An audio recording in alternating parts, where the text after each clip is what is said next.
पुराने ज़माने की बात है। एक जगह जलसा हो रहा था और वहाँ औरतें जा रही थी।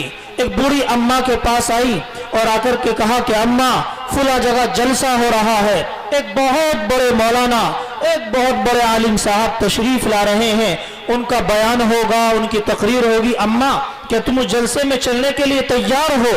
उस बूढ़ी अम्मा ने कहा कि हाँ ठीक है, मैं भी चलूंगी। वो जैसे ही चलती है और वहाँ उस जलसे में पहुँचती है तो वहाँ वो मौलाना, वो मुकर्रिर साहब, वो खतीब साहब तकरीर कर रहे थे और अपने खिताब में उन्होंने एक बात कही कि अगर मुसलमान कहीं पेशाब करता है तो उसको इस चीज से बचना चाहिए कि पेशाब की छींटे उसके बदन पर न आए, उसके जिस्म पर न आए, वरना बहुत बड़ा अजाब होगा।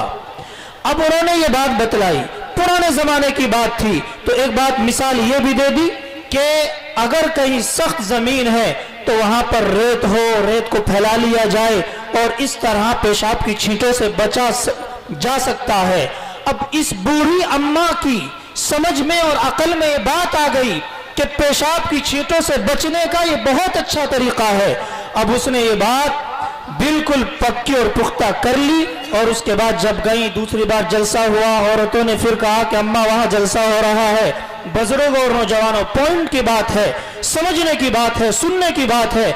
उस बूढ़ी अम्मा ने कहा कि मेरे बस की बात नहीं है। पिछले जलसे में गई थी, उस मौलाना ने और उस बड़े आलिम ने मेरे सर पर इतना बड़ा बोझ रख दिया, इसलिए कि अम्मा जब कहीं जाती थी तो 2 किलो बालू रेत एक पोठड़ी में बांध करके रखती थी और उसको लेकर के जाती थी। फिर कहीं क़ज़ाए हाजत की जरूरत पेश आती थी तो उसको रेत को रखती थी। तो कहा मेरे बस की बात नहीं है। तो इसलिए बुजुर्गों और नौजवानों, उसने इस बात पर अमल किया, हो सकता है अल्लाह उसकी मग़फ़िरत फरमा दे।